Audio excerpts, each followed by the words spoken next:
Bollywood crime ફાઇલ્સના Shiney Ahuja rape કેસમાં અત્યાર સુધી તમે જોયું કે કેવી રીતે કામવાળીએ શાઇની પર રેપના આરોપ લગાવ્યા, જેના પછી તેમની ધરપકડ થઈ. મેડિકલ રિપોર્ટ અનુસાર મેડના પ્રાઇવેટ પાર્ટમાંથી મળેલા સીમેન સેમ્પલ શાઇની સાથે મેચ થઈ ગયા. આ દરમિયાન એક્ટરે નિવેદનમાં સ્વીકાર્યું કે તેમણે મેડ સાથે સંબંધ બનાવ્યા હતા, પરંતુ તે તેની સંમતિથી હતા.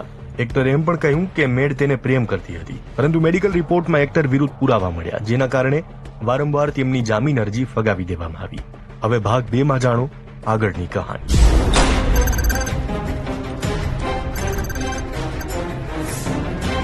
શાઇની આહુજા જૂનથી ઓક્ટોબર સુધી જેલમાં રહ્યો. તેને અંડરવર્લ્ડ ડોન અબુ સાલેમની સેલમાં રાખવામાં આવ્યો હતો, જેના પર બનેલી ફિલ્મ ગેંગસ્ટરમાં શાઇનીએ તેનું જ પાત્ર ભજવ્યું હતું.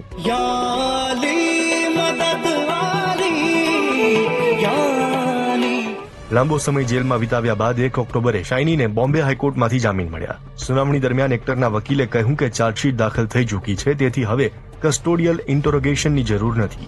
શાઇનીના વકીલે એવું પણ કહ્યું કે 26 જૂન 2009ના રોજ આવેલા મેડિકલ રિપોર્ટમાં ક્યાંય એ વાતનો ઉલ્લેખ નહોતો કે ફરિયાદીના પ્રાઇવેટ પાર્ટ પર ઈજાના નિશાન છે.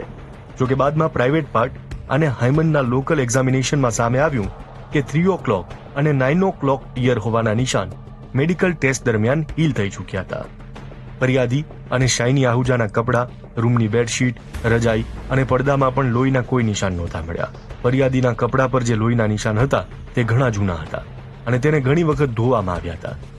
વકીલે સવાલ પણ ઉઠાવ્યા કે જો ફરિયાદી તે દિવસે ચીઝ પાડી હતી તો પોલીસે પાડોશીઓના નિવેદન કેમ ન લીધા, બિલ્ડિંગના સીસીટીવી ચેક કેમ ન કર્યા. એક્ટરે નિવેદનમાં કહ્યું હતું કે મેડ તેમને પ્રેમ કરતી હતી. 1 દિવસ પહેલા તેણે એક્ટરને વારંવાર કોલ કર્યા હતા, તો પોલીસે ફરિયાદીના કોલ રેકોર્ડ્સ કેમ ન જોયા.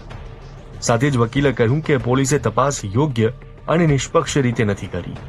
અંતે 1 ઓક્ટોબરે એક્ટરને સશર્ત જામીન મળ્યા, પરંતુ શરત રાખવામાં આવી કે તેઓ મુંબઈમાં નહીં પણ પોતાના પેરેન્ટ્સ સાથે દિલ્હીમાં રહે.